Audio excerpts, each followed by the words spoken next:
even at Worlds with SKT. And he's going to be doing it once again here. In mini form, you do have to be worried about flashes coming through with a Renekton Volibear, because that can be a really scary combo. If they get a flash stun on you, you are dead. Other than that, though, you should be able to keep your distance. Hyper did get some buffs for attack speed, so Gnar can utilize it to be really annoying and try and keep your range with it. Your boomerang spam allows you to also play defensively if you are on weak side.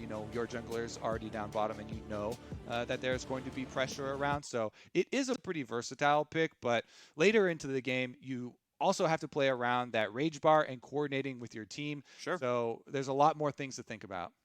A lot of things to think about for sure. I want to point out that this is 3 games in a row that I believe Huni has gotten himself counterpick, and this is the first time of those 3 his champion is actually favored to win a game of League of Legends against his lane opponent. Not saying the matchup in lane can't be the case, but overall game impact. We saw the Shen beating a dive comp, for example. All that stuff can make things really, really tough right here. So now we expect Gnar to do well into Renekton in lane, or at least pretty decently. And then also, obviously, teamfight prowess with the comp around. This is the first time I feel Huni is actually favored to do well. So I'm curious to see if this is what it takes for EG to come around. Again, we expect Syndra to be good into Orianna, but Syndra was heavily nerfed, and if she's not given first blood at level 1, if she's not given a double kill at level 4, you might see GoldenGlue having a much better time in this lane. And EG, I do think, have a draft that we can get behind and be excited for and see if they can pull back the series. Yeah, they're going to have to. Yeah. It is FlyQuest's new motto, the hashtag go deep, but it is EG that have to dig deep right now. Because they are backs against the walls. They're going to have to go down to the lower bracket. It's looking really scary for them right now. We're going to hope that EG can play again in this one. A win in Game 3 means they can play a Game 4. Otherwise, they are down to the lower bracket with a date against 100 Thieves. And they will play that this weekend, by the way. Dignitas versus TSM is tomorrow. It is tomorrow at the same time and place, off the fact that, yes, indeed, Golden Guardians 3-0'd TSM, and EG are about to face that same fate, staring down the barrel of a 3-0 at the hands of FlyQuest, with the Battle Time Threes, who are just constantly taking notes. How can we get someday to clap Huni as hard as Solo has been? How can we get everything else to go well with Ryoma and the rest of the crew? EG need to win to keep themselves in the chance at holding on to an upper bracket spot. FlyQuest looking to knock them down here and now. I immediately started laughing because we talked about it in Champ Select, but Zeyzal is watching that wall, but like a hawk behind the dragon pick. It's like, all right, IgNar, you're not making this move again. He does have a lot of solo queue as well, but it is going to be a normal start this time around. No possibilities of those level 1 invades anymore. Svenskeren and Santorin both starting bottom side. So if Santorin really wants to, you can do blue buff, Gromp, red buff on Volibear. You do it really quick because it's just single target camps with your machete, and you can immediately run up to try and punish Huni. Gnar can push Renekton early. It's super annoying with the range advantage and the boomerangs, but like I was saying, if you get up there with a jungler with flash, you get up there at level 3 with red buff, they can double flash on the mini Gnar, and even if the other jungler is there, you win the 2v2 because the double flash, you can layer your CC, you can kill a mini Gnar before he can transform. Huni has worked up his rage bar though, and we'll see how well he can keep it. Of course, last hitting in lane, just going to try and save the autos for that.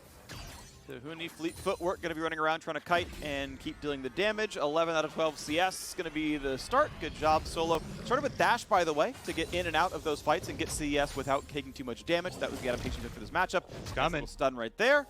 And he can start going for the heals when needed. So Santorin nearby. They saw Huni walk down to the tri-bush. If Santorin really wanted to pull that gank off, then he could have run the long route through the river. But it made me think that they didn't actually want to go for the gank. His whole purpose there was to kill the ward. They knew the ward was there. He just went to efficiently sweep it. And look what it's causing. It's causing some extra time. Svenskeren kind of hovers up there waiting for it. Now, possible fight over the bottom crab. Mid lane, more push for GoldenGlue. So looks like it should be advantage Svenskeren in the crab fight. Yeah, gets the ward knocked down as well, so Svenskeren is there. GoldenGlue, as you mentioned, gets the push. So goodbye, Santorin. Get away from this one, as they both kill the ward. 4 camps apiece, but now the 5th camp goes to Svenskeren, getting that one first. And it is Santorin now running to the other side of the map to look for wolves and second scuttle or something, and it's not going to be really all that exciting for the guy. Yeah, his bottom lane is also pushed in, so he's like, team gap, can't get the crab either. Double crab is pulled off for EG as Bang and Zeyzal. They're able to push on up. Pretty easy to take it for themselves as well. Always feels nice to get the double crab for the extra safety and leave Santorin with a lot fewer options because he did kind of reverse clear back down here. No more camps for him to take. Only his Krugs are up. So you just kind of sit there with no extra camps to take, and he's kind of forcing the possible gank there onto Orianna. Thinks better of it and just has to return to the Gromp. I really like this laning by Bang and Zeyzal. This is hard to do if you don't get really, really good farm, but Bang's able to recall off of 5 waves, right? The wave number 3, 6, 9, 12, those are the cannon waves. You want to recall in the face of a cannon wave, which means you want to recall on 5 or the 5th or 8th wave, right? And he manages to recall on the 5th wave with enough money for a pickaxe. You do not get that without very good CS. 32 CS is a really, really good mark by Bang. Well done to him.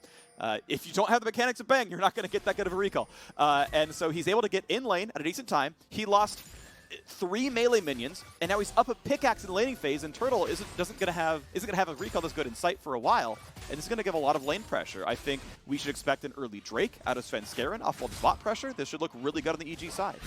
Yep, they're able to get it slow pushing back towards them. Ooh, nice little trade here from Huni, whittling Solo down. Probably going to force a teleport recall as Huni's doing a good job keeping up that pressure. Yeah, looking good right now. Of course, Solo already down that potion to heal back up to half HP. Svenskeren does have a reason to be top side yet again as he's clearing through his top jungle once again without any ward coverage. You know, theoretically, right, a flash stun could be some decent damage. Solo at half health feels safe enough with his own flash available. Dodges away the boomerang. He's okay, but we can really see Huni is putting the hurt down right there, and Solo's trying his best to pick up the scraps. And to be fair, he's pretty much equal in CS, so not too bad for him just yet. And because Huni has been able to charge up his Rage Bar, he's so close to turning into Mega that it's not as scary as we were talking about before, where the Flash would mean instant death on Mini. Though. Yeah, he has the ult for this place, so Santorin's just stunned to the wall. You ganked a Mega Gnar! You are just dead! This is something you could know about, and well done right there. The XP could have been tracked, but a good play by Huni. Gets the stun to the wall. Good follow by Svenskeren. For the first time all series, EG gets first blood. Big difference between Mini and Mega, and that's why Huni wasn't scared. They even had pings down on the river looking for it. Huni just turns to the juicy jungler coming up. He hits level 6 off of this minion. He's able to get that last melee kill, immediately turns for the kill onto the level 4 jungler. So nice here for EG because they had really been getting destroyed in this series. Now they've got a nice early game to work off of. Alrighty, so Svenskeren going to feel a bit more comfortable off the fact that he's got these same boots that his opposing champion has in Santorin. Slightly better recall, at least more gold in the pockets right now. When Huni finally takes his recall, he'll have 400 more gold than his opponent. And there we go, 640 into the game. Bot lane under turret constantly. Turtle, thankfully for himself, has teleport to get back because, look, he's going to recall, he's going to try to recall, and the wave is in front of his turret. And it doesn't get better. It doesn't get better until he finally recalls and gets items. EG going to get the very easy Drake. They are winning in top lane. They are winning in bottom lane. This is looking really good right now for Evil Geniuses in Game 3. And I do like that GoldenGlue is going with the more scaling Orianna option, where you start the tier early, heading towards the Seraphs. It does have a little bit weaker of a mid game than your other mana options, but I just love Seraph so much with the transform, especially with Orianna having the extra shield for yourself later. Lets you use your ball and your positioning so much more offensively. Yeah, and that's going to be fun, especially if you can stay alive and get those shields and everything else. Going to feel comfortable there. PowerOfEvil just doing well in the farm game. PoE is winning lane, and that is a pretty much uninterrupted mid lane. This has been straight 1v1, and PoE getting the better of it to the tune of 10 CS at under 8 minutes. First recalls come through, first TPs come through as Solo gets Ninja Tabby and double longsword, so able to withstand a lot more of the damage. And Huni, he's like, well, I'm going to recall anyway. Let's just burn the Mega Gnar ulti. Who cares? Knocking down some minions. I'm going to come back and grab my items too. Yeah, it should just be answered pretty quickly too with the teleport. Solo's fast pushing in on that wave to try and force it. Did you see if that was a? Yeah, there's the teleport. Okay. Yeah, so, there's like no way. Yeah, so there is going to be just small desync here for FlyQuest in their favor for Solo, but not going to be a very big deal. Support roam timing. Okay, here we go up at the top side. This is 8.5 minutes in, a bit, normal for Rift Herald spawn as they are doing battle back and forth. Zeyzal knocked in the air, but not a lot of CC to be had, really, not a lot of damage to come through. And it's going to be safety as, well, it's going to be Blue handed over, no problem to GoldenGlue as Zeyzal just sits there and gains XP in the mid lane. And again, this is the 8-minute Rift Herald timing here that they are going to try and force. I think with Renekton with a fully stacked Rage Bar feels pretty good about this fight. Huni's trying to work up the possible transformation for himself, and you can kind of hold his Rage Bar right over Mega until they get the clear on these wards to actually start up the fight. All right.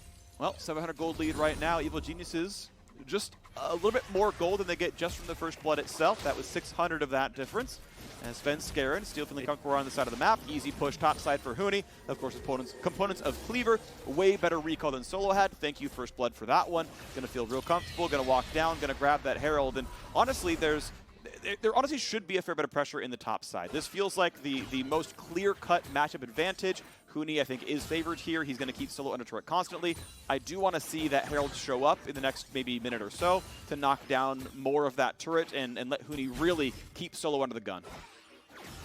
Yeah, if you can accelerate the split pushing options by taking down a lot of these turret plates, opening up the entire lane with a Rift Herald to execute it, that would be huge. But look at this bottom side, because there was not going to be an answer from FlyQuest on the Rift Herald. Santorin was already headed down to the bottom side, so they weren't going to contest it, threatening the possible dive with a level 6 ultimate from Volibear.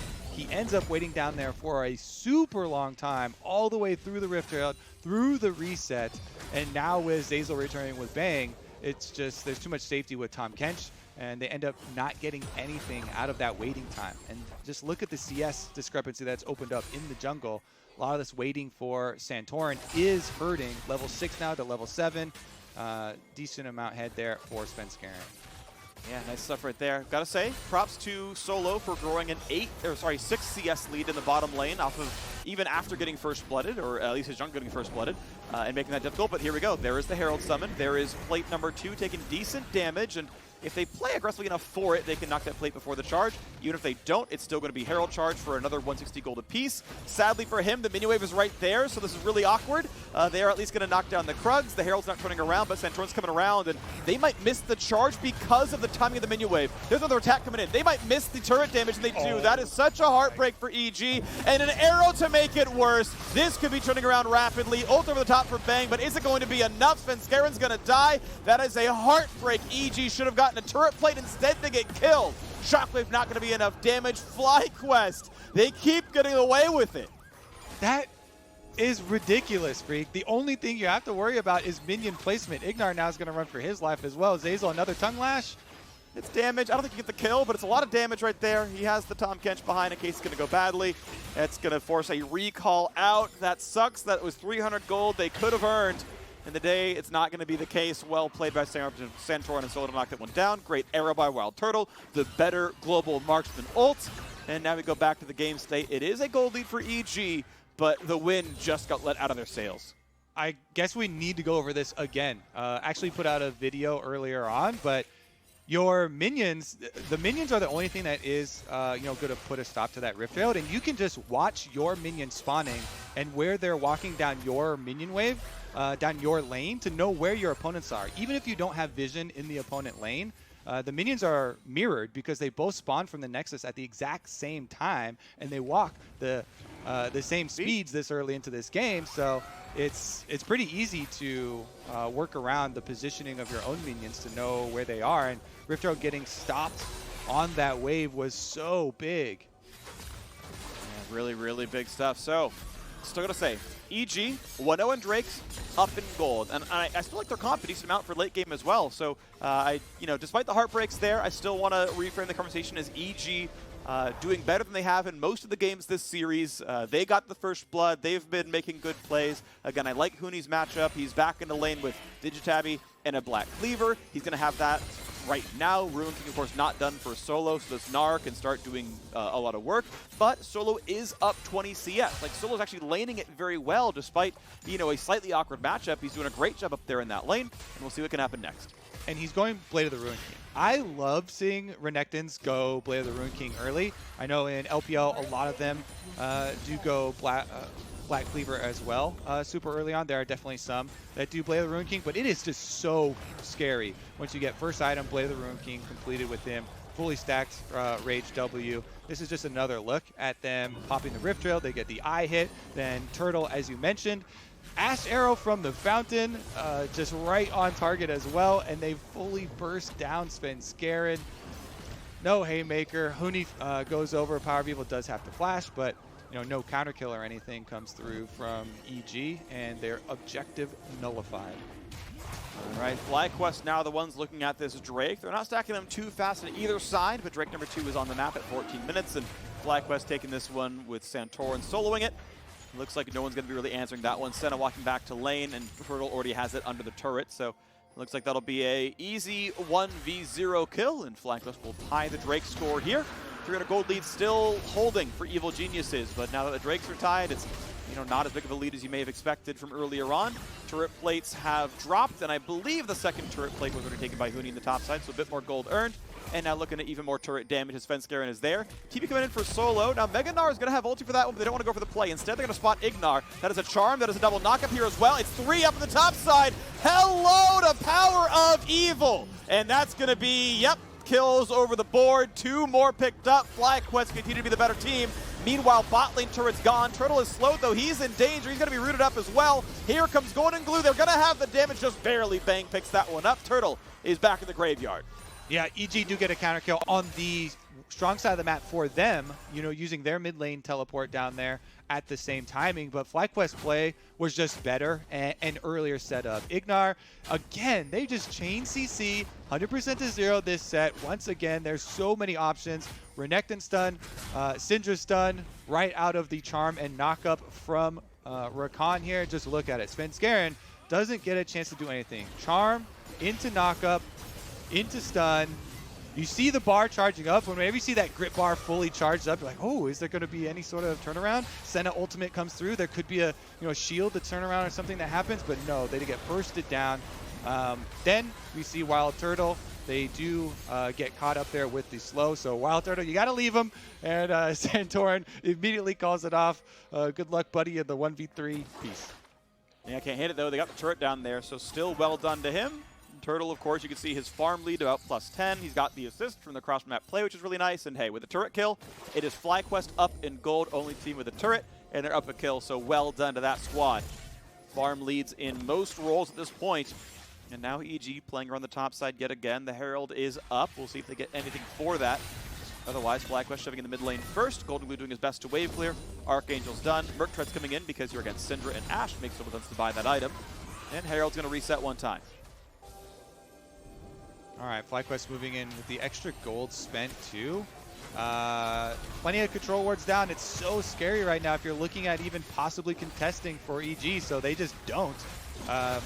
They are already sending Bang down bottom side. FlyQuest, another objective picked up here. They really do have a lot to wait on here. Seraph's not transformed yet for GoldenGlue. Trying to fight themselves out of a deficit. Instead of contesting, just try and trade stuff on the other side of the map. Let's see what they can trade, though, because right now, FlyQuest are taking everything that they would want. You've got no one answering bot lane farm right now, no Drake to pick up, and we'll say at least the Herald is theirs, and on the FlyQuest side, I should say, it'll be Turtle running back down to catch that wave that Bang is pushing in. Let's see what the next play is going to be. Drake spawning in 2 minutes, Baron just after that one, although a 20-minute Baron doesn't seem likely for either of these compositions. Top lane again, Solo and Huni doing damage to one another. Blade of the Ruin King is completed. Solo has plenty of damage as a result. FlyQuest playing defensively a bit now. Svenskeren wants in, looks for the stun, not going to find either one, but the root means the dunk means the damage means a big play on PowerOfEvil, and he's going to be shockwaved, and GoldenGlue has found himself that kill. IgNar cannot, just barely dodge away as Zeyzal shows up for the tongue lash, and EG have 2 kills on the board. They get the gold right back where it was before, and they're ready to push in the mid lane. Yep, they've got a minion wave to work with. Huge play now with 2 members of FlyQuest down. EG can break open this map. Their first turret of the game is mid-turret. This is huge. You can lay behind wards now through the enemy jungle. There's a dragon coming up in just over 1 minute. Not only are they going to get that teamfight victory, plus the safety of the mid tower down, but they set themselves up for a dragon play. Beautiful deep vision now for them all through that blue side of the jungle. Beautiful stuff. Is this enough for EG to turn the series around? The answer is definitely maybe. I realize groundbreaking stuff here. Groundbreaking play-by-play analysis, by the way. Plat 1 Flex Q, by the way, I'm gaining elo right now, is there's a fight in the top side. Solo's going to keep his turret barely alive. Huni not quite going for the autos on it. He's respecting Solo, going for chip damage on the Renekton. It will finally drop, and Huni never attacked the turret. He got no gold for that turret kill. The 250 went nowhere, but it is still going to be the turret in the mid lane taking damage. Yeah, FlyQuest are like, oh, nice vision you got deep inside our blue side. But if they can make a power move on mid, they take down that mid turret. They're getting mirrored vision, and they get it through red quadrant of EG set up here. So FlyQuest will have positioning as well. Honestly, though, it was a really nice Orianna combo in the last setup from EG. Yep. So they're going to look for similar things. Svenskeren's ultimate for Sett coming back up very quickly here. And if he can look for that positioning again, whoa, IgNar is super deep. He's looking for one of his classic IgNar flanks. Can he get to the backside? There are flashes on both carries about to be available. GoldenGlue is just barely up. Plus he has the extra safety of the shield. IgNar going for the play, gets a knockup, burns the stopwatch. A stun on Zeyzal means absolutely nothing, and IgNar goes back to his team to stay alive. FlyQuest do not get much out of the engage, and that is several ult burned. Huni, by the way, ready to go Mega Gnar, has the ulti up, has flash as well. This is the power spike for EG, is a level 13 Mega Gnar, and that means it's time for FlyQuest to run away. They looked at the opportunity, they tried their hardest, it didn't matter. Zeyzal had a QSS as his first major item, and it meant there was no engage. So EG get Drake number 2, and definitely maybe can win this game. And attention to vision for EG. They send Sett to go try and find IgNar. They know with this player, IgNar's always looking for these big, mid-game flanks that he's going to pull off with Rakan. Yes, it is his iconic champion, but it's also something that you need to check all of your corners for. They do just that. And if you have a swing and a miss of the Rakan engage like that, he only gets Sett super far away from anybody, and then the Tahm Kench, that's going to be an abortion on that team fight. Everybody call it off. And they are going to have a full reset. They don't have, anything to get through this Mega Gnar. Huni would just be able to lock them up through the jungle. Yep, absolutely. So we get the scoreboard somewhat on the screen down there. This is the picks and bans. These are the champions that were played, what was on the board right now. And I want to kind of talk about something really quickly, because one of the questions I had seen asked after Game 2 is, are EG tilted?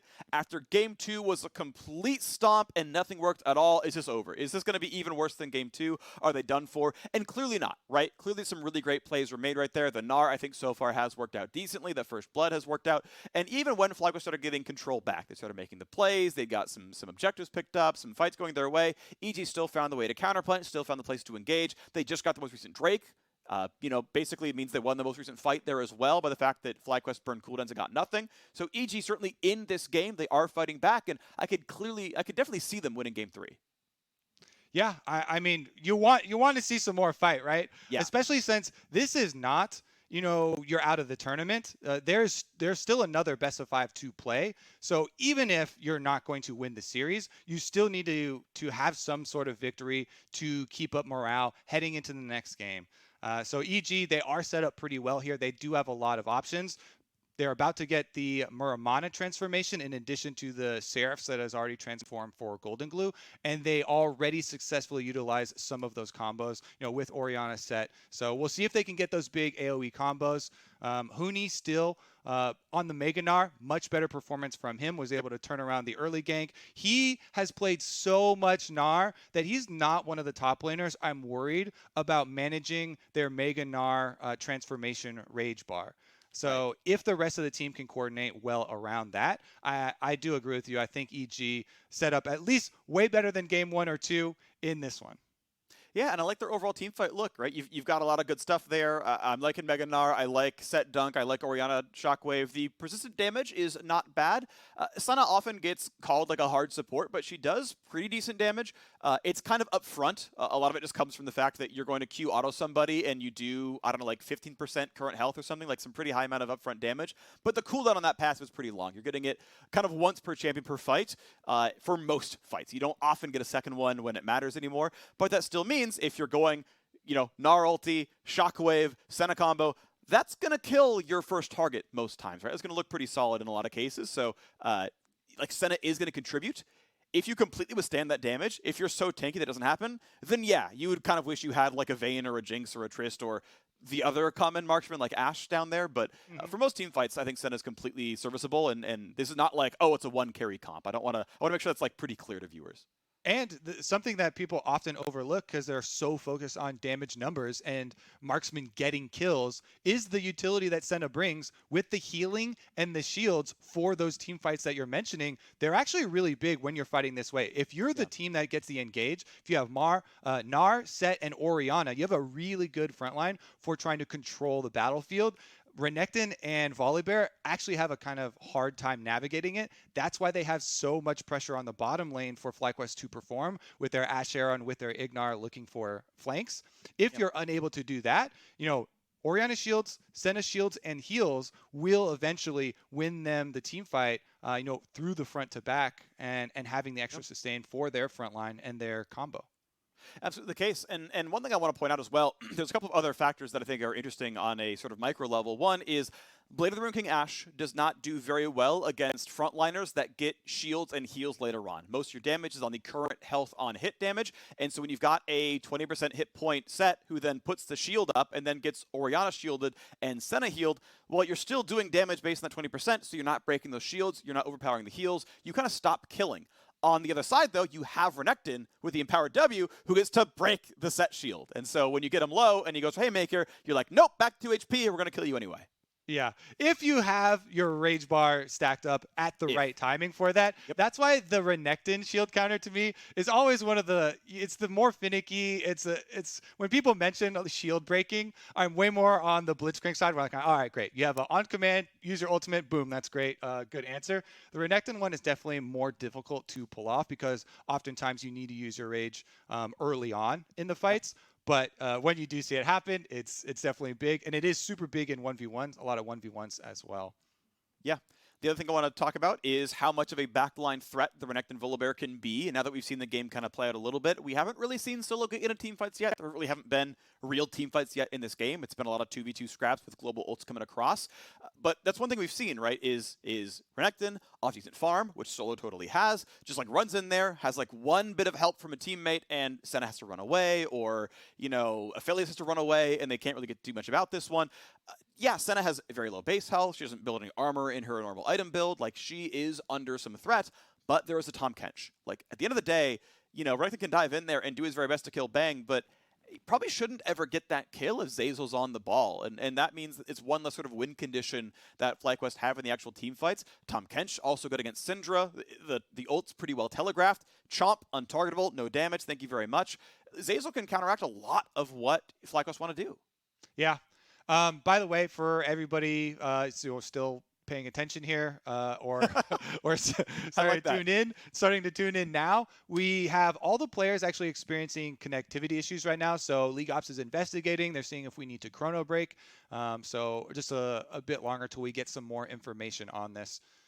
Meanwhile, for this game, though, Game 3, this is the final game for EG. They have to win out here. This has to be a reverse sweep for them, so no more mistakes will be allocated. They cannot lose track of this Rakan. I think marking IgNar is one of their highest priorities. That's why the attention to detail in the Vision game that we saw in the last setup was so big for them. It was such a big thing for me to see an improvement for EG. You have to keep your spotting on IgNar as well as the Ashe arrow to see that coming so you can dodge it. Absolutely the case. So going to be fun one to watch for. Now, of course, we do still have this pause. So as we resolve these issues with that, we're going to hear from the State Farm Analyst Desk. See ya.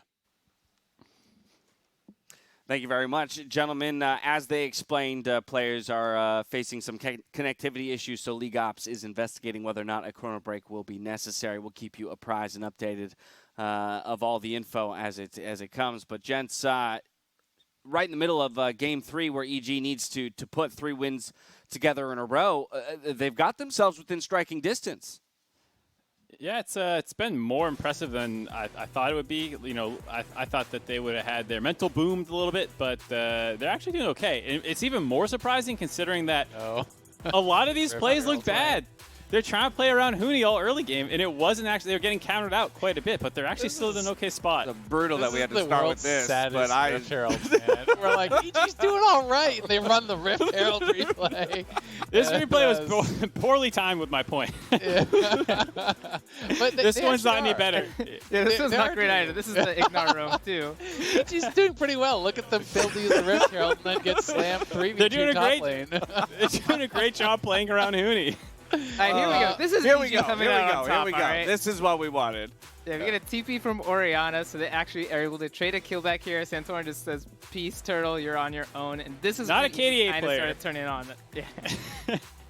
Well, see, the first death is okay because that maintains your KDA. He can't get that second. He already had 1 death this game, so he's got to be careful now.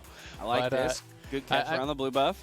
Yeah, I mean, EG honestly I think is playing a pretty solid game. It does feel like they did decide to kind of double down on Huni. Obviously, unfortunate that the Rift Herald went awry there because Huni's in a pretty good spot. And, you know, with the gold pretty well even, I think EG is actually pretty well set up, you know, to go forward in this game. It's not as though they get hard outscaled. Like, I think that they have a pretty good opportunity to out-team fight FlyQuest down the stretch. You know, FlyQuest isn't on the kind of composition that, you know, is just like game over if they go late, which normally FlyQuest is playing that kind of stuff. Renekton is generally going to fall off. Syndra is not, you know, as strong, I think, as Orianna. I think that both the solo lanes are pretty favorable there. And I do think that the bot lanes are more of a wash. Yes, Senna is fairly low DPS, but Orianna late game is actually quite high.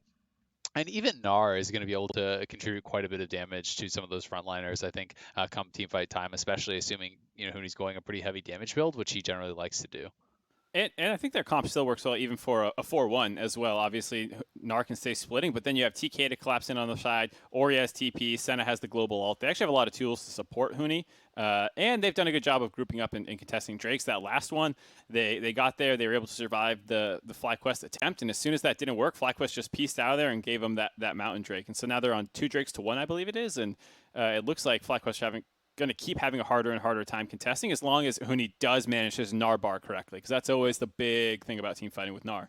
It would be a mountain and a fire in their hands and an ocean in the side of on the side of FlyQuest. Sorry, Probably. Oh, no, I was going to say, yeah, I mean, like Zeyzal was saying, the Syndra and Renekton aren't going to scale like crazy. And the fact that FlyQuest hasn't been stacking Drakes, which is usually something they're pretty good at. Yeah, like Mark said, it's really low Drake game. So this looks like it's going to stall out for a bit. There's no reason to force an unfavorable fight if FlyQuest is there. And if FlyQuest isn't there, now EG has a chance to just keep scaling. So this does look like one of those, you know, turnaround games that if it's going to be an EG win, it's going to be, 35-minute, 40-minute kind of EG win. Well, cresting the 20-minute mark, and Evil Geniuses does have themselves a slight gold advantage.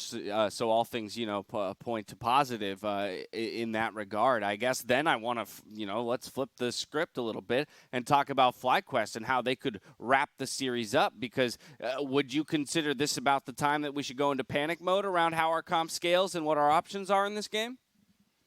I would probably say so. Yeah, I mean, I think it's like pretty concerning as far as team fights, especially. You know, if you're relying upon Ashe Arrow anytime you're playing, you know, with Ashe Arrow as a main form of engage against Tahm Kench, I think that's pretty concerning. You know, Zeyzal got a QSS very early on, so he doesn't even have to worry about that. You know, you can't really go for him. So I do think it's going to be largely based upon, you know, having engages from multiple angles. Can you get a flank from your Renekton and your Rakan at the same time? You know, charm up and CC multiple people and burst someone down. Maybe while Tahm Kench is in CC. You know, it does get more and more difficult. That being said, I still think there's always the opportunity to just straight up out team fight. I still think there's the opportunity to, you know, to like outplay, to get picks in side lanes, you know, try to catch Huni out if he's overextending in a side lane as he often has done in the past. You know, Mark talked about them going to 4-1, and if you can have Ashe, you know, trailing the Renekton and landing an arrow, things like that can net you kills and turn around games. So I don't think it's like completely disastrous, but definitely EG compositionally I think is favored. Yeah, the thing is with this comp too is there's a lot of utility on the side of FlyQuest. You know, as I was talking about the Tahm Kench, but also the Senna healing, the Orianna shields as well. Like, if you do try and go for this pick comp, which I think is generally what this wants to do, where the Ashe arrow lands or the stun lands, and you're able to try and combo and burst someone down, that's going to be really hard, assuming that EG are in decent positioning. Even if you get the flank and Renekton gets a stun on someone, like, does at this point in the game Renekton have enough damage to burst someone? But it seems kind of unlikely. Yeah, I mean, the thing that's kind of going against EG in my head is in game 1, they had such a straightforward composition where they're going to dive, and they missed their few opportunities to do it. So right now, I'm kind of concerned that they just don't know the win condition of their composition. So we've explained it's a 4-1 composition. There's ways to kite out the Ashe arrow. But the question is, like, can they actually do it? Like, I thought they had an easier comp in game 1 to play. Now they kind of have to, you know, kite stuff, make some space, buy time for Gnar. Like, they have to do, like, I feel like a lot of things that they could just drop the ball on. So I think they do have a better outscaling composition, but there's a lot of execution they have to do correctly. One thing I will say though is with that game 1 comp, it felt like you had to win kind of early, right? Because if Swain gets to a certain point, you can't kill him. If Caitlyn starts getting defensive items, you can't kill her anymore. With this, For sure. I think, you know, even if they take a long time to find the right fight, they're kind of chilling, right? If Orianna is going to farm alongside Syndra, you know, if the Gnar is farming alongside the Renekton, I think that is okay. I do agree that, you know, maybe how you play out the fights can be more complex, but they also are going to have more opportunities to do it compared to game 1, where it kind of felt like you had that one dragon fight where they had their solo laners on opposite side of Turtle, they didn't engage, and then it's like, oh, you probably lose now. This doesn't feel like it's that kind of game. Oh, yeah, Man. that just left a sour taste because they had a ward, they saw it all, and that seemed like, you know, if you're a coach or if I'm a coach in the background, that's what I'm saying. As soon as you see them grouped, you all press R together and you go in. So with this one, I'm like, I wouldn't know how to coach it as well because there's a lot of moving pieces. But I do think the biggest thing for EG going is, Gnar's in a good position and he's in a good matchup where it's only going to get better for him. Well, there you go. I have a quick update for everybody. We are going to be chrono breaking the game, so I did just receive word from officials. So they're within that process currently. And again, we'll get you back in the game as quickly as we possibly can. No, I demand more time to talk, James. Keep it paused. We still have more time to talk, Mark, That's because not we're in the not prompter, quite Mark. going back to game yet. They're in the process of chrono breaking the game. But what I'm gleaning from all of this is that essentially, while the demands of execution for EG's comp have increased in this game as compared to previous ones, they are afforded more time to find that execution because of the scaling that is provided by some of their champions, and of course the fact that they're even in gold currently. Right, and I think it's also the kind of thing where as the game goes on, they'll keep getting natural pressure through split pushing, and it actually puts the onus a lot more on FlyQuest. So to Prawley's point about in game 1 where they have this flanking comp that wants to dive, they're the ones who kind of need to pull the trigger, so to speak. And here they can actually make it so FlyQuest has to engage into them, because otherwise they're just going to keep snowballing objectives. They're down to poke around fights. They have better healing in the form of Senna. They have shields and stuff to risk it. So like, I think it will be the kind of thing where FlyQuest needs to make plays to come back in the game. EG can just group up with objective, fight for the Drake, split back up for 5 minutes, group up, split, and they can keep kind of going for this pattern, and FlyQuest needs to find a way to disrupt that. I do want to call out just a couple of fun statistics from the game at its around 20-minute mark. Pretty fun. I'll rate them. It's not like outrageously fun. I'll give you a thumbs up or a thumbs down. Or like, you know. How about you tell me? You tell me how fun this stat is. I'm going to rate them. So Huni has done 10.5k damage in this game. The next highest isn't even 5k damage across any player in this game aside from That's Huni. pretty fun. It's a Gnar, though. He's double everyone else's damage. Renekton's a punching bag at this point in this matchup. Like, he's not going to get close once Gnar gets some CDR into his queue. Yeah, Gnar versus tanks is always like, you know, Yeah. I'm the highest damage in the game because I've been hitting you for literally the entire game. It's like Ezreal, like hitting people with Qs the entire game. It's a little bit. 6k damage up on Bang. 6k damage up on PowerOfEvil. I think that's pretty impressive. Anyway. Give me another fun one. You got another one? Syndra. Do I have another fun one? Another fun one. Who do you think's done the most damage to turrets in this game? Not Shelly. It's a player. Okay. Say Turtle. Turtle's the only one who can hit turrets reliably. There you go. It is Turtle, and Turtle has done 4.2k damage. The next highest across either team is only 1.2k. So Turtle is crushing turrets, 3k more damage to turrets than anyone else. All right, How about that one, Mark? That one I liked. It was All right. All right. Well, it seems like the issues have been resolved, and people have had enough of my unexpected Shepherd-Dash stats. So with those issues resolved, we're going to toss it back over to the casters for Game 3. All right, thank you very much, Dash, Mark, and everyone else. Kobe, I have a fun fact for you. Who is my favorite co-caster? Is it me? It's you! It's you, Kobe! I get heart palpitations there. I was worried. Yeah, no. It's okay. I wasn't going to say anything else, even if you know anything else. Of course, yes, there was a chrono break. It is basically rewinded 5 seconds from when the connectivity happened. So we're going to get into the game very, very shortly, playing out the game. It'll look the same. There's stuff behind the scenes that aren't really relevant. League of Legends is happening very shortly. It's going to be exciting, and we are into the game. It's going to be good stuff. The only downside is there's going to be different audio because of those behind-the-scene points. So enjoy no game audio.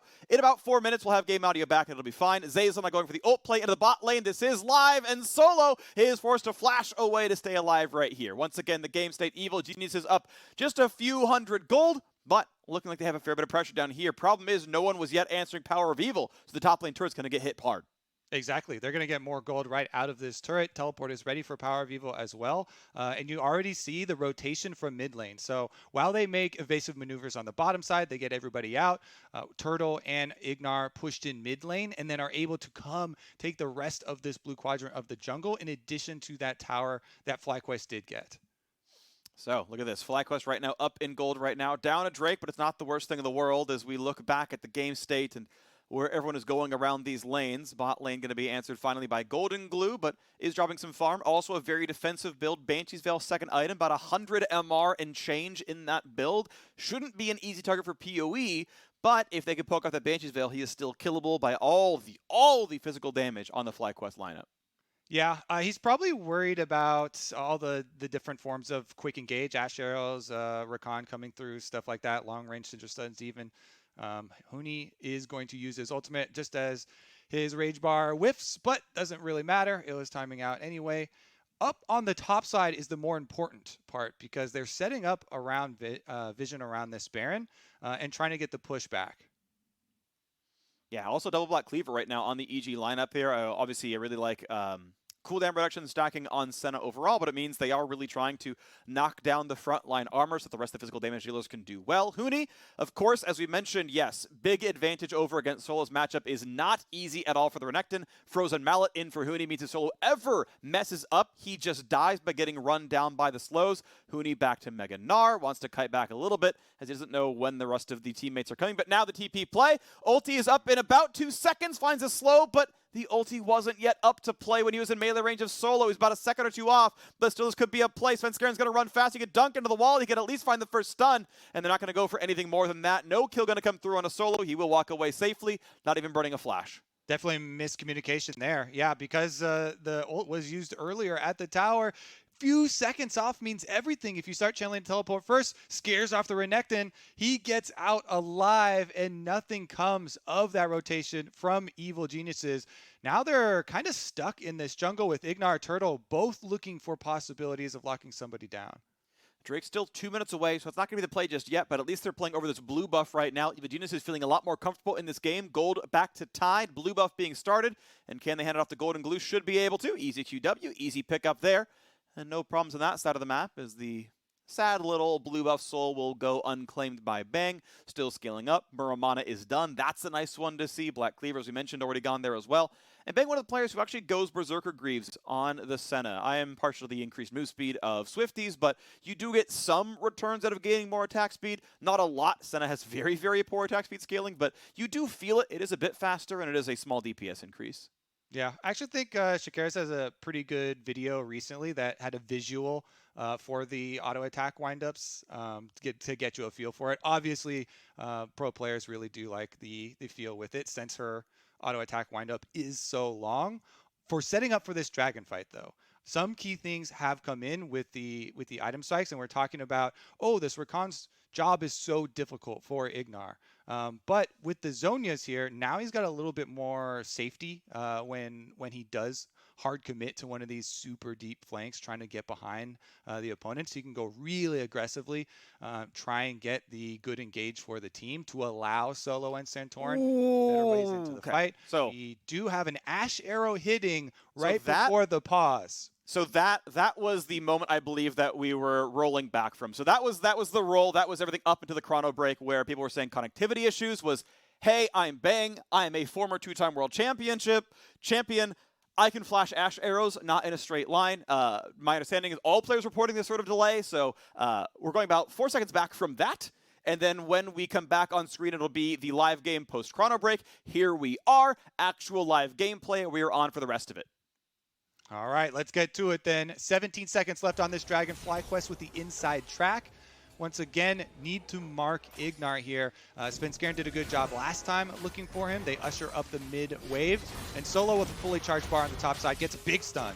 Yeah, big damage there onto Huni. He's going to be pretty low. Thankfully, Senna can get that back a little bit, but Mountain Drake is on the board, and Huni still has to build up some rage. So auto attack over the wall, cues it as well, trying to get that built up. More healing coming through from the Senna, and still 3k health on the Drake. If there's time to do it, it is before Gnar can be had, but they're playing it a little bit slowly. Huni about to be Mega, can't get over the wall in time. Good smite, good pick up there. Santorin claims Drake number 2. FlyQuest now tie that score.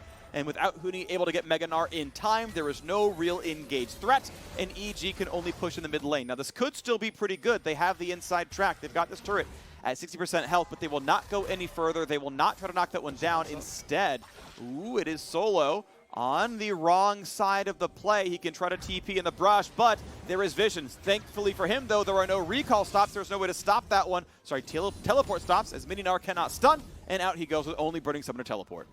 So the positioning before this setup was so big for FlyQuest getting there first, having brush advantage, and simply this fully charged Renekton combo in the brush, setting up extra damage over the wall from Syndra as well, bursting down Huni, just means that FlyQuest are able to further stave off the possible dragon stacking here for EG. I think that was a really big dragon fight for them, even though no kills go over. All right, so Bang going to go back into the mid lane and keep the farm going. Decent CS onto him, but WildTurtle at 270 is a great clip. PowerOfEvil right behind that one as well. GoldenGlue the same, so good farm on 3 of the carries in this game.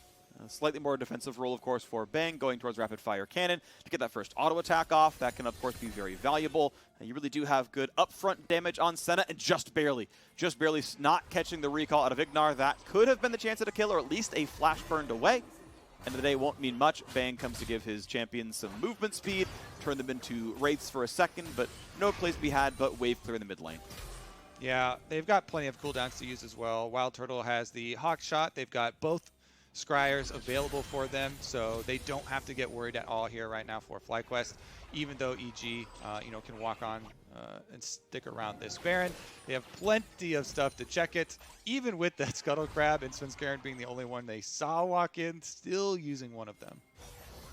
Well, again, the play is around the mid lane as Santorin and Solo walk up to knock this one down. A little bit of a slow, not going to mean too much, but it puts Guardian on cooldown, which is a minor benefit in case it's a fight right away. Huni running back up the river. Current ward controls with FlyQuest. They took down the Scuttle about 50 seconds ago.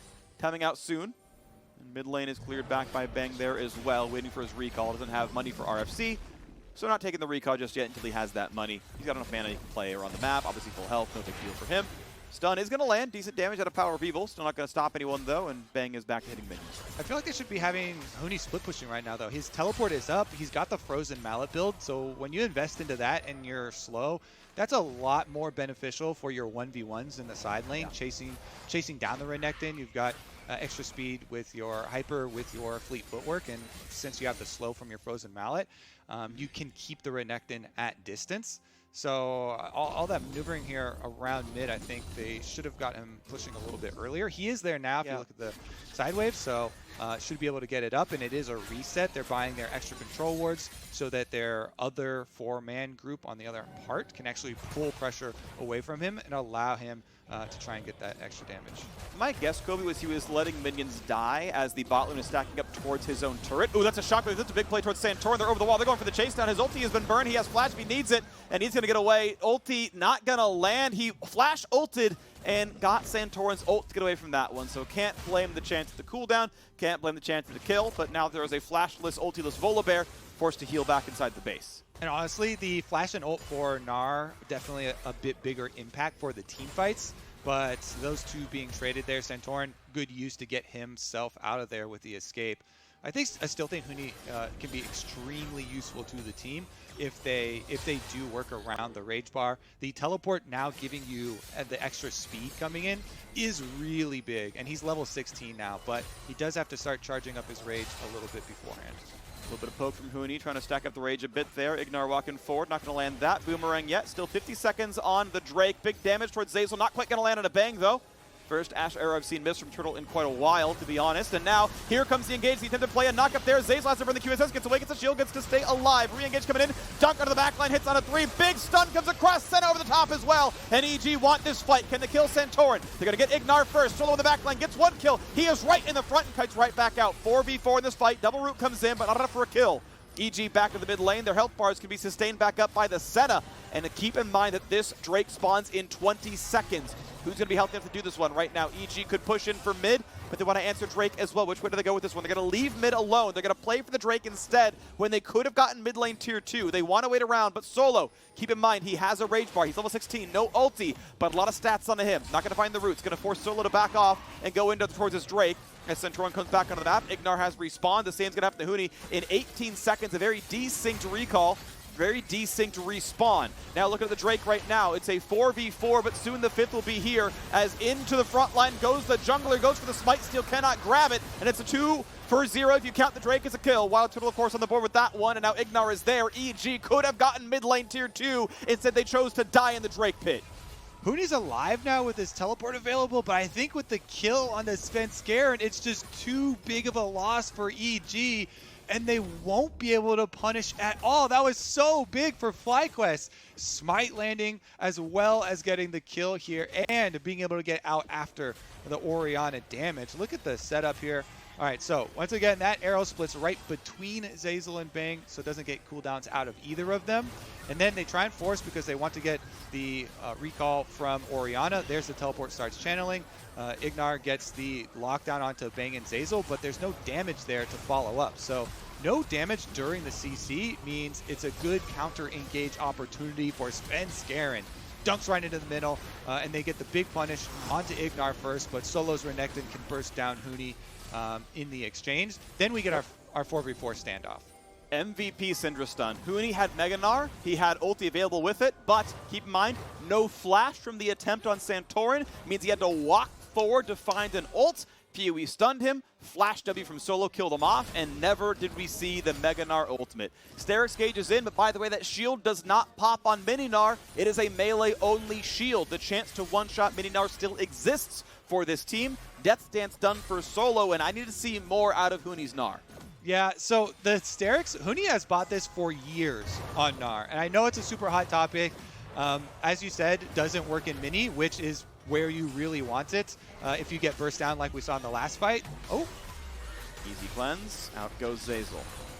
Huni is flanking, by the way, with 50% rage bar. I think EG need this one. They need to try for this one. Huni getting the rage bar up pretty quickly. He's going to find himself a stun, but he's still going to be alive. Redemption there as well. He is available for Mega. When can he go in? When can he hop in and take down FlyQuest? That was the makings of a 3-man stun if he could get the hop in, but nothing comes through. He burned it to run away from Renekton, so there's no engage, and Gnar is timing out, and Huni unable to find anything with this pick. FlyQuest outplaying the Gnar bar every time. Back to mini. Yeah, I think he was a bit worried about the distance to the rest of the team. He only had viable frontline targets, so a little bit scared there with the positioning of the rest of the team, and FlyQuest will take that opportunity. Baron started up. There is a teleport on Solo. Where's the deep wards? They're going to need vision. They don't know if they're in the brush. They don't know if they're in the pit. It's still losing a lot of health. They've got to finally find out with 6k health left. Now FlyQuest pulling the teleport. When does the play begin? Huni once again needs to rebuild the Gnar bar. Needs to find Solo for some decent damage. That's going to look good for the Gnar side of this one. The 4v4 in front of the Baron pit is not great for FlyQuest. They're still taking damage. They're losing resistance. They're losing health. EG can feel good, but Bang is low on mana. He's got most of that resource gone right now. Has to be very smart about when he presses other buttons. Can attack mid lane, but cannot regen meaningful mana right now. can't really Q the wave because he would be unable to cast any spells in the team fight. And at the end of the day, look at the game state we are in. A 1,000 gold lead for FlyQuest. They are 2 minutes away from Mountain Soul. And EG have been lacking damage in these fights. But now Huni's Flash will be available for EG. It is a small window before Turtles becomes available, but that is the one that you want to punish. Huni should be looking for his flank, big Flash ultimate, not just onto frontline targets, onto the Ashe. So if they're tracking that cooldown, they have a small window to try and go for it before Turtles' Flash comes up. I don't think that it is going to work out for their Dragon timing, so maybe they try and force something a bit earlier. You see them looking here. Huni doesn't really have super deep wards to teleport on, though, so probably going to have to walk his way over. And Turtle is about to get out of the danger zone when his Flash comes back up. PoE 16, Banshee's Veil, Deathcap, similar build. Nice stun. Here comes the almost attempt, but no play coming through just yet. Blue buff on PoE, that makes him feel really comfortable. 50 seconds on Mountain Drake. That is Soul for FlyQuest if they get it. Looking back in the mid lane, a little bit of damage towards Solo, but he is fine. Glacial does its best from Bang. Now another stun going to come through. Zeyzal, early QSS, might not have needed it, but regardless, he is once again unstunned. Solo going to look for the play around, but not going to find anything just yet. Santorin takes a bit of damage. Huni once again, Gnar, and has Flash. Can he find his way in once again? They've got about 5 seconds to make this play happen. Can they get in? IgNar getting a bit low. Huni, can he E-Flash? Can he make this play? He is nearby. Could have jumped over the PoE ball, but not going to find the play. Back to Mini. Once again, waiting for that cooldown to come back. Waiting for the bar to refill. It'll be 30 seconds away, though. Drake spawning at 15, and EG control the bottom side of the map. And they can send 1 to Drake and 4 to stop Baron. Svenskeren can just solo this Drake right now, and now they can contest. This feels like EG should at least contest. Right now, it is FlyQuest on the play. What's it going to look like? They are sending all 5 to defend. 5k health left on the Baron. They look at the control ward over the wall. They know what's going on. 4,000 health left. FlyQuest probably cannot stay inside the pit. They have to peel back. Solo wants in. Flashes. Looks for Bang. Looks for the play. Good play by Zeyzal. Gets him right back out. But Gnar finds the charm. Shockwave only onto 1, and he will stay alive. Santorin is up for this one. Going to walk back. No problem. Baron will not hit him again. But the health bar lead is with Evil Geniuses. They survive the fight. They survive the Flash engage. And Drake is theirs for free if they want it. Yep, FlyQuest tried to do that for us during the exhausted period for Gnar. Now, are they going to have another attempt here? Because once again, down to the Dragon Soul for FlyQuest, PowerOfEvil, and FlyQuest know that they don't have time to work with. They're letting Huni solo what the rest of the team is to come right back down. It's still a 5-on-5 overall. He's going to give up on the Drake and instead play for the fight. Ulti's, of course, missing for most of Evil Geniuses, missing for most of FlyQuest here as well. 5k health still left on the Baron. Santorin over the wall. Does have Flash, does have Smite, but no ulti. Would have to burn Summoners to get back in the pit other than that Blast Plant. And it will reset once again. Send Huni towards that Drake. Let him go do all the work. Let him knock that one down. Prevent Soul Point from being claimed by FlyQuest. Get yourself back to 3 as well. Melee not under a bit of fire, not going to be knocked down. Blue buff handed over to GoldenGlue, no problem there. EG, when can they make the play happen? Huni, close to Gnar. Hop backwards, though. Again, will not have the engage tools, but they might hem them in. Huni can look for a slow shockwave. Catches Turtle. They find some damage. Can they find the root? They will catch it. The Flash pulls it in, and here comes the dunk. Here comes the play. Is it enough? Svenskeren cannot get the kill, but there's the Gnar. It's a stun at 3, and it's 3 kills picked up. Solo is on the run, and EG have finally turned the corner. GoldenGlue is able to tag him, and he's chasing down Solo, too. He's not done yet, Phreak. Oh, it's going to be dangerous. Learns the pull right back in. Healing back up out of the turret. 1Q will kill him, and they're going to get that kill of 4 for 0. And EG want to go for the base instead. 30-second respawn timers. It might be the Nexus itself. IgNar against the world for 20 seconds till Santorin comes back up, and EG want to pull a game back in this series. The Baron dance lasted about 3 minutes. They finally got the team fight. IgNar can't cut him away in time. Gonna go for the charm, gonna go for the knockup, but there are still no respawn timers. Turret number 1 is gone. Turret number 2 is next. And Evil Geniuses have started the comeback. They will knock down the Nexus and take a game in this best of 5. EG do it. At the very breaking point, it was so close. FlyQuest setting up for a Mountain Soul for themselves. Turtle had Flash there, gets tagged, they draw him back, and then the snare lands, so even though he flashes after that, still snared in place for when the Senna snare procs, and they chase them down for EG. What a close one. Series on the line. Yeah. And they make that play. They make the play. Well done to them. This felt like the first game where EG were not at a significant disadvantage just from the draft phase, and lo and behold, a close game became an end game victory. Statistically, throughout the regular season, FlyQuest have had better mid to late game shot calling. They've closed games out from bigger deficits and smaller leads. At the end of the day, EG need to keep this level of play going where they can play it close. They can get kills on Santorin, finally ruining his KDA, having it by the end there, and then coming out with a win at the end of the day. So 2 more to go, though. Side selection for FlyQuest. We'll see if they want blue side back or if they're liking the blue-red the way it is. EG chose blue, so did FlyQuest when they had the options. We'll see if that turns around. Either way, 2 more to go for EG, 2 chances for FlyQuest to get into the next round and face